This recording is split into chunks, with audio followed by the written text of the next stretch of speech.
আচ্ছা, বর্তমান আওয়ামী লীগ সরকারের আমলে বাংলাদেশটি কেমন চলছে? বাংলাদেশ তো আওয়ামী লীগ সরকার আমলে খুব সুষ্ঠুভাবে চলছে।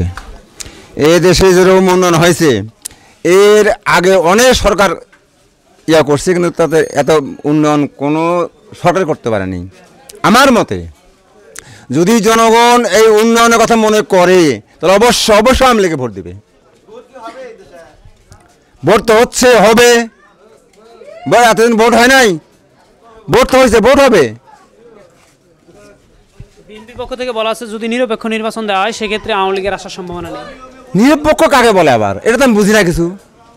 পক্ষ নিরপেক্ষতা নয়, ভোট হয় নির্বাচন কমিশনের মাধ্যমে, এটা তো নিরপেক্ষ ভোট হয়।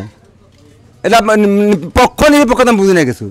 এটা কারা বলে? এটা একটা ভুল বলে তারা। ভোট হচ্ছে, তো সুষ্ঠু ভোট হচ্ছে। আমরা তো এখন আমরা দেখি, আমাদের এই এলাকায় কোথাও দেখি না জোর করে ভোট নিচ্ছে বা এই জায়গায় ভোট নিচ্ছে, এটা আমরা কোথাও দেখি নেই, কেউ বলতে পারবে না। বর্তমান আওয়ামী লীগ সরকারের উন্নয়ন তারাও স্বীকার করে, কিন্তু একটাই ব্যর্থতা দিচ্ছেন, ব্যর্থতার দায় যে আওয়ামী লীগের দিকে যে বর্তমান বাজার মূল্যের দাম বেশি, পণ্য দ্রব্যের দাম বেশি, এতে গরিব মানুষের একটা কষ্টসাধ্য হচ্ছে। হ্যাঁ, এই করোনা থেকে তো ডলারের মূল্য বেশি হয়ে গেল।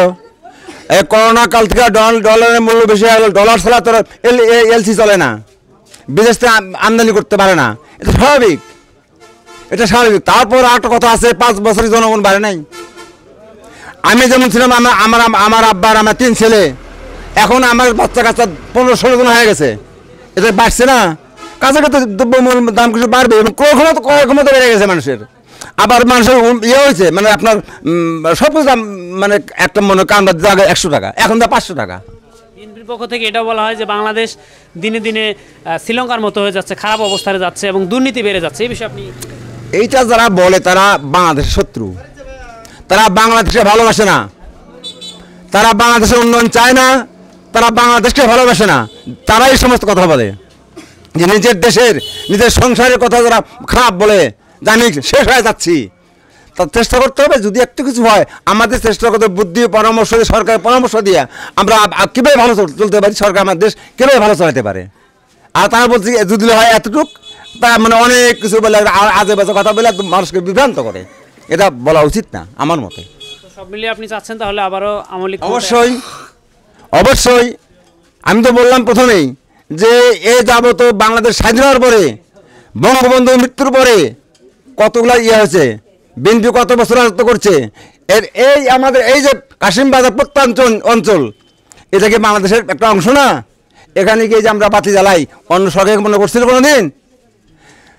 শেখ হাসিনা মনে করছিল আমি প্রত্যেকটা বাড়িতে আলো জ্বালাবো, ইনশাল্লাহ আলো জ্বালাই দিছে, প্রমাণ করাই দিছে। আর দেখেন এই যে আমরা তো সাধারণ লোকজন এত কিছু বুঝি না। দেখেন এই যে বিশ্ব ব্যাংক এই পদ্মা সেতু নিয়ে কত কিছু করলো, কত কাজ সাজি, ইনশাল্লাহ নিজস্ব অর্থায়নে শেখ হাসিনা সরকার এই পদ্মা সেতু করে দিয়েছে। এটা কি সোজা উন্নয়ন? দক্ষিণাঞ্চল উত্তরাঞ্চল কত ফারাক ছিল, কত কষ্ট করতো, এখন সে মানে 1-1.5 ঘন্টা সে যাতায়াত করা যায়। তবে আপনি সব মিলিয়ে চাচ্ছেন যে আগামীতে আওয়ামী লীগ আসলে আওয়ামী লীগ সরকারের দরকার, আরও উন্নয়নের দরকার। ঠিক আছে।